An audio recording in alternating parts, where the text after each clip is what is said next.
નમસ્કાર. દિવસભરના તાજા સમાચારોમાં તમારું સ્વાગત છે. તમારી સાથે હું છું પિનલગીરી ગોસ્વામી. સમાચારો વિસ્તારથી જાણીએ એ પહેલા મહત્વના સમાચારો ઉપર એક નજર.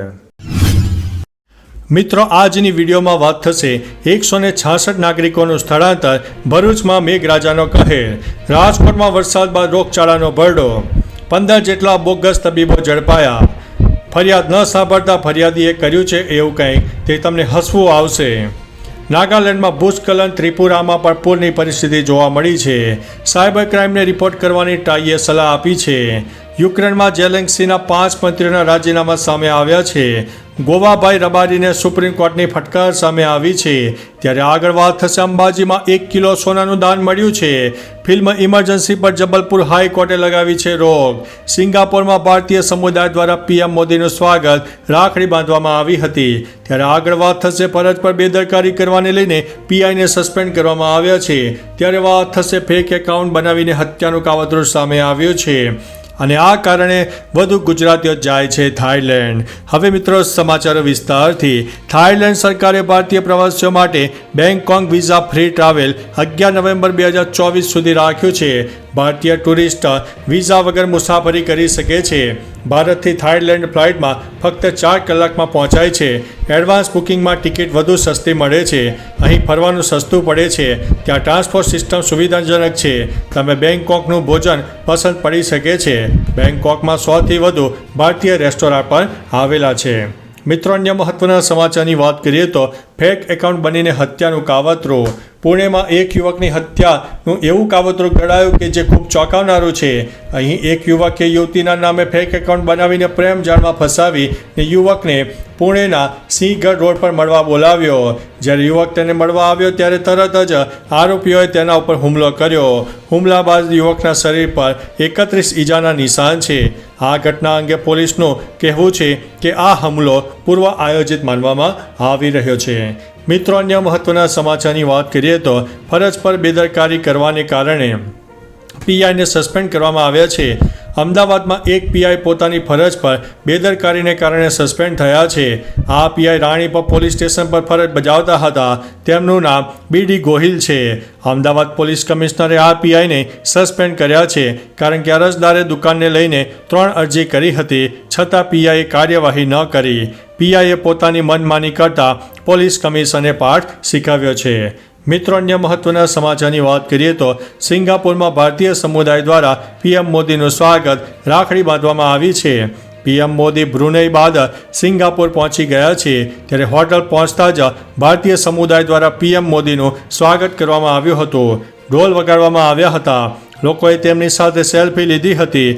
દરમિયાન એક મહિલાએ પીએમને રાખડી બાંધી પીએમએ હાજર લોકોમાંથી એકને પોતાનો ઓટોગ્રાફ આપ્યો હતો. પીએમ મોદી સિંગાપુરના પીએમ અને રાષ્ટ્રપતિને મળશે. તેઓ સિંગાપુરના બિઝનેસ લીડર્સ સાથે પણ મુલાકાત કરશે. મિત્રો, અન્ય મહત્વના સમાચારની વાત કરીએ તો ફિલ્મ ઇમરજન્સી પર જબલપુર હાઈકોર્ટે લગાવી છે રોક.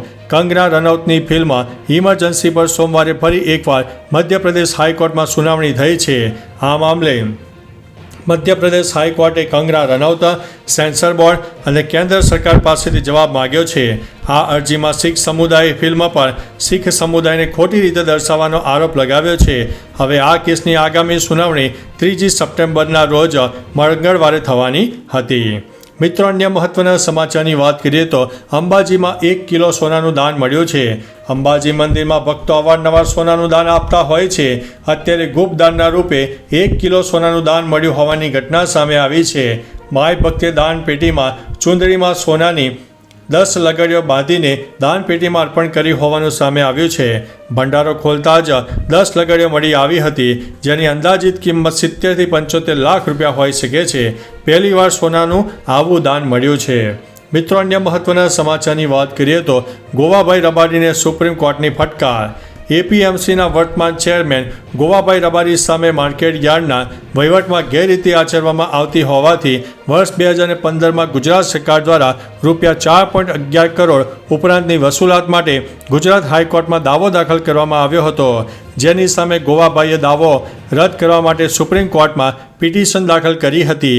જે પિટિશન રદ કરીને ડીસા કોર્ટમાં થયેલા દાવા ચલાવવા માટે આદેશ કરતા સહકારી માળખામાં હડકંપ મચી જવા પામ્યો છે. મિત્રો, અન્ય મહત્વના સમાચારની વાત કરીએ તો યુક્રેનમાં ઝેલેન્સ્કીના 5 મંત્રીઓના રાજીનામા. રશિયા સાથેના યુદ્ધ વચ્ચે સંકટમાં યુક્રેનમાં પણ ભારે રાજકીય ઉથલપાથલ જોવા મળી રહી છે. રાષ્ટ્રપતિ ઝેલેન્સ્કીની યુએસ મુલાકાત પહેલાં 5 મંત્રીઓએ રાજીનામું આપી દીધું છે, જ્યારે રાષ્ટ્રપતિએ તેમના ડેપ્યુટી ચીફ ઓફ સ્ટાફ રોસ્ટિસ્લાવ સુરમાને બરતરફ કર્યા છે. રાજીનામું આપનારાઓમાં નાયબ વડાપ્રધાન, વ્યૂહાત્મક ઉદ્યોગ પ્રધાન, ન્યાય પ્રધાન, પર્યાવરણ પ્રધાન જેવી મોટી પ્રોફાઇલનો સમાવેશ થાય છે. મિત્રો, અન્ય મહત્વના સમાચારની વાત કરીએ તો સાયબર ક્રાઇમને રિપોર્ટ કરવાની ટ્રાયની સલાહ.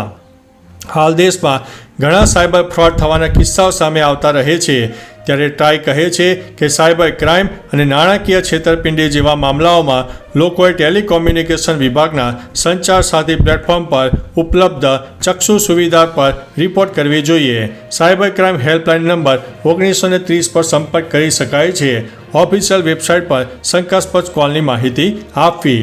મિત્રો, અન્ય મહત્વના સમાચારની વાત કરીએ તો નાગાલેન્ડમાં ભૂસ્ખલન, ત્રિપુરામાં પણ પૂરની પરિસ્થિતિ. મંગળવારે મોડી રાત્રે નાગાલેન્ડના ચોમૌ કેડીમાં જિલ્લામાં એક ગામમાં પૂર અને ભૂસ્ખલનમાં 3 લોકોના મોત થયા છે.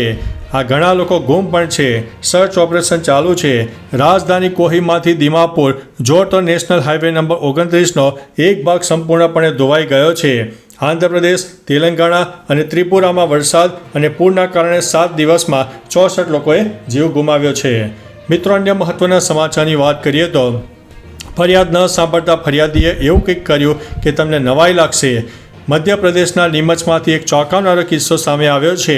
ભ્રષ્ટાચાર સામે કાર્યવાહીના અભાવે હતાશ થઈને ફરિયાદીએ નોકરશાહી સત્તાને જાગૃત કરવાની અનોખી પદ્ધતિ અપનાવી છે. ફરિયાદી ફરિયાદના બંડલ સાથે ઢસડતા કલેક્ટર કચેરીએ પહોંચ્યો હતો. ફરિયાદીને જોવા માટે લોકોના ટોળા ઉમટી પડ્યા હતા અને હાલ વિડીયો વાયરલ થઈ રહ્યો છે. મિત્રો, અન્ય મહત્વના સમાચારની વાત કરીએ તો 15 જેટલા બોગસ તબીબો ઝડપાયા છે. સુરત પોલીસે પાંડેસરા વિસ્તારમાં 15 નકલી મુન્નાભાઈને ઝડપી પાડ્યા છે. આ તબીબો પાસે કોઈ ડિગ્રી નથી, તેમ છતાં દવાખાનું ખોલીને સારવારની હાટડી ચલાવતા હતા.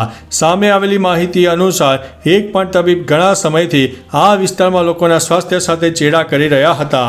પોલીસે નકલી તબીબોને જેલના સળિયા ગણતા કરી દીધા છે. મિત્રો, અન્ય મહત્વના સમાચારની વાત કરીએ તો રાજકોટમાં વરસાદ બાદ રોગચાળાનો ભરડો. વરસાદ બાદ રાજકોટમાં હવે રોગચાળાની ઘટના સામે આવી છે. એક મહિના ડેન્ગ્યુના 76 નવા કેસ નોંધાયા છે. છેલ્લા એક સપ્તાહમાં 20થી વધુ ડેન્ગ્યુના કેસ નોંધાયા છે. ઉલ્લેખનીય છે કે શહેરમાં વરસાદ બંધ થયા બાદ મચ્છરજન્ય રોગચાળો અને પાણીજન્ય રોગચાળો વકર્યો છે. મચ્છરની કાયમી નાબૂદી માટે મહાનગરપાલિકામાં કોઈ આયોજન જોવા નથી મળ્યું. મિત્રો, અન્ય મહત્વના સમાચારની વાત કરીએ તો 166 નાગરિકોનું સ્થળાંતર. ભરૂચમાં મેઘરાજાનો કહેર.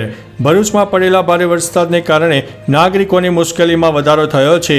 ભરૂચના હાંસોટ તાલુકામાંથી 166 લોકોનું સ્થળાંતર કરવામાં આવ્યું છે.